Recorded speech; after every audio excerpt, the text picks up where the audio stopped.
لو جادجز معاكم محمد اشرف، فاوندر هايف جامعه مصر الدوليه، والاسك بتاعنا هو مليون جنيه.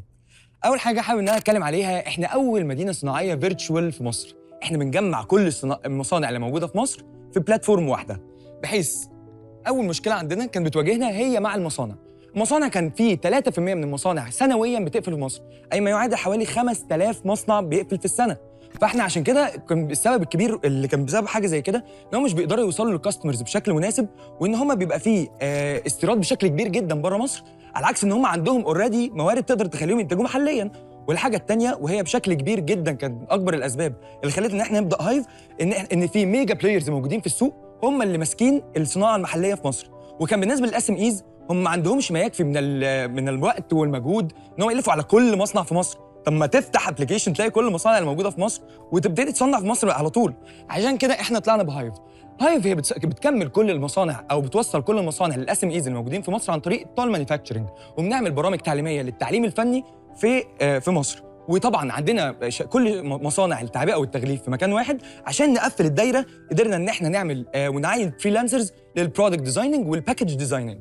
ومن هنا قدرنا ان احنا نطلع بهايف. كل اللي انت محتاج تعمله ان انت تكتب البرودكت بتاعك في السيرش بار اللي موجود فوق، ومنتهى السهوله بيجي لك كل المصانع بالمينيمم اوردر كوانتيتي، بالتكلفه، بسعر الوحده، بكل حاجه انت ممكن تتخيلها عن المصنع ده. وتروح يطلع لك كل المصانع، تعمل الاوردر بتاعك، خلاص انت ابتديت تصنيع محلي في مصر. وطبعا دلوقتي دخلنا الاي اي انتجريشن سيستم، بحيث ان انت على طول تروح عامل سكاننج للبرودكت اللي انت عايزه، وعلى طول يجيب لك كل المصانع اللي موجوده في مصر اللي بتعمل البرودكت ده. عشان كده احنا استهدفنا ماركت سايز هو كان كبير جدا، يقدر ب 100 مليار دولار، من ضمنه في مصر 25 مليار دولار احنا استهدفنا منه حوالي 15%، اي ما يعادل 3.7 مليار دولار. وقدرنا ان احنا في الكومبيتيتيف اناليسيس بتاعتنا ان احنا نعمل هايرنج لفريلانسرز بشكل كبير جدا في مجال البرودكت ديزايننج وباكج ديزايننج والاي اي انتجريشن سيستم طبعا بتاعنا. ومن ناحيه ثانيه ان احنا بنبروفايد كل الداتا اللي محتاجينها في المصانع، وبنريلاي على الايجيبشن برودكتس اونلي عشان مصر تبقى رائده في مجال الصناعه. والحاجه الثالثه وهي ان احنا بنعمل فاكتورز فيريفيكيشن، ان احنا بننزل فيزيكالي نشوف كل فاكتوري احنا بنتعاقد معاها، ونشوف كل لاين اوف برودكشنز بتاعتها. والحاجه الثانيه احنا طبعا في الجو تو ماركت استراتيجي ان احنا عملنا اويرنس كامبين ضخمه جدا عشان نعرف الناس ان انت تقدر تصنع محليا بشكل سهل جدا وسلس جدا. والحاجه الثانيه وان احنا عملنا بارتنرشيب مع عدد كبير جدا من المصانع، واصل ل 125 مصنع نقدر ان احنا نريلاي اون دلوقتي على ارض الواقع. وطبعا الايكو سيستم الكبير اللي احنا بنيناه ثرو اوت هايف. ايه الحاجه الثانيه؟ البيزنس موديل بتاعنا هو بيعتمد في الاساس على الكوميشن، ان احنا بناخد 6% كوميشن من المصنع، 6% كوميشن من المانيفاكتشرر. والحاجه الثانيه ان احنا بنعمل سبسكريبشن موديل عشان سم بريميوم فيتشرز. والحاجه الثالثه ان احنا بنعمل ادفرتايزنج موديل از ان المصنع بتاعك يظهر في اول مكان في السيرش بار. احنا اوريدي قدرنا ان احنا نتعاقد مع او ان احنا نتعامل مع امازون ان احنا نبقى تو بي سيكتور بتاعهم. والحاجه الثانيه ان احنا تعاقدنا مع عدد كبير جدا من شركات الشحن في مصر عشان توصل لكل حته في مصر.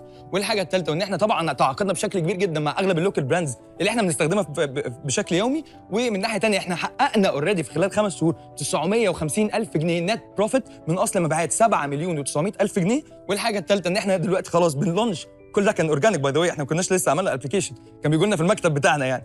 فقدرنا دلوقتي احنا خلاص هنطلق الابلكيشن بتاعنا خلال شهر او شهرين. وعايزين انكريس طبعا الفتره اللي جايه المصانع بتاعتنا ل 243 مصنع. وان احنا نبتدي خلاص احنا اوريدي بنتكلم ايفر جرين دلوقتي ان هي تصدر المنتجات المصريه بتاعتنا جلوبالي. ايه الاسك بتاعنا زي ما قلت لكم هو مليون جنيه. في الاساس الباع الاكبر اللي احنا طالبين منه الاسك ده هو ان احنا عشان نطور التكنولوجي بتاعتنا وان هي تبقى التكنولوجيا عالميه فعلا تقدر ان هي تخدم العالم كله مش مجرد مصر.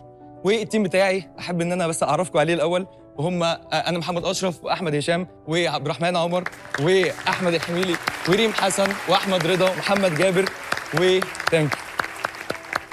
متاكد ان كل حد من الجادجز هو هيبقى معجب جدا بالفكره بتاعتي وعارف ان ليها تاثير فعلا على ارض الواقع. التفاعل بتاعهم معايا اثناء البيتشنج اكني دخلت جوه قلب كل واحد فيهم وبكلمه شخصيا من جوه. انت دلوقتي الماركت سايز اللي انت بتتكلم عنه اتكلمت عن حاجه مهوله. ازاي انت بتعمل يعني ازاي بتخطط ان انت تعمل سكيلينج اب وتكبر الاوبريشنز بتاعتك بحيث ان انت تغطي ماركت سايز اكبر فاكبر فاكبر؟ احنا اوريدي بيبقى فيه زي حد بيبقى ماسك السوق بتاع كل مصنع، كل مدينه صناعيه في حد كبير هو اللي ماسكها. احنا اوريدي ابتدينا ان احنا نبني علاقات كويسه جدا معاهم، بحيث ان احنا اوريدي ما بناخدش فلوس من الناس دي. انت اعرض بس قبل ما تعرض احنا لازم نعمل فيريفيكيشن عليك، ونبتدي ان احنا بنكلم الناس دي، ونبتدي ان احنا نتوسع زي الجولد سبلاير بتاع علي بابا يعني. بالظبط كده. ايه اللي ما يخليش المصانع دي تتواصل دايركت، اللي عايز التصنيع يتواصل دايركت مع المصنع فهيجي لك انت؟ وازاي هتقدر تكفر الاكسبنسز بتاعت ان البروسيس دي تتم؟ ما احنا في الاول، احنا في الاساس بنعمل ايه؟ احنا بنبعت سامبل للشخص اللي طلب، تمام؟ هو بيابروف عليها، تمام؟ واكوردنج للابروفل ده احنا بنبتدي عمليه التصنيع. وفي نفس الوقت بما ان احنا لسه بادئين في الاول، فاحنا يعني شغالين محددين نفسنا بنسبه معينه، وبالنسبه ان ما يحصلش اكسترنال يعني تواصل ماشي. يعني المصنع والشركه بيتعاملوا في الشاتنج سيستم عندنا في البلاتفورم.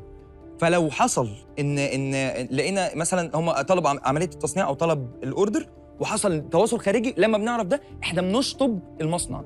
فايه اللي بيحصل؟ هو المصنع بيبقى بالنسبه له هو بيجيب اوردرات مننا، انت خلاص انت كسبت شخص، تمام؟ لكن لسه في اوردرات كتيره جدا انت كسبتها. الفاينانشال بروسيس بقى هتظبطها ازاي؟ اونلاين. طب اوفرول يا اشرف، انت يعني طالب حوالي 12% كوميشن، 12% كوميشن، 6 و6 بالظبط. مش كده؟ صح.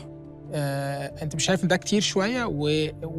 ويعني زياده حجم الكوميشن ممكن يؤدي الى ان كتير من الكاستمرز بتوعك ممكن تو اسكيب. اول حاجه هو كوميشن مش عالي، ليه؟ عشان ده اللي اتفق عليه اثناء البيفوتنج بروسيس بتاعتنا. يعني كانوا موافقين على 6 و6% والدنيا كانت تمام. ليه؟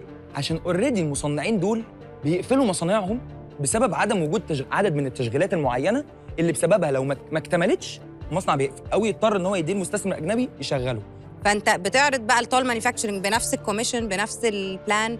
بتعمله ازاي؟ يعني عايز اقول لك ان هو تقريبا المصنع بيبقى بالنسبه له مش فارق معاه او الكوميشن ده قد ما هو يخدم عدد عمليات او عدد اوردرات تصنيع معينه. طب الاي اي بتعمل ايه؟ بس الايمج ريكوجنيشن؟ انا ده اللي انا عايز اعمله. انا عايز اركز الاول، عشان كده انا مش هفتح لنفسي على نفسي فتحه انا مش قدها دلوقتي. هتطور انا هخليك قدها ولا يهمك.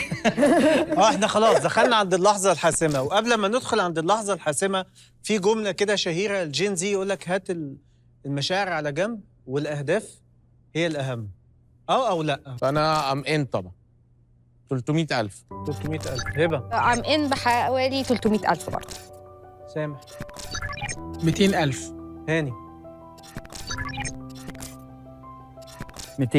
ميرنا لا انا ان ب 400,000 بس كمان انا ان بفاوندرز هاب من مايكروسوفت. ده بيديكوا اكسس للتكنولوجي، لازم تخشوا طبعا ثرو ذا بروسيس وتحطوا فكرتكم بالديتيلز بتاعتها.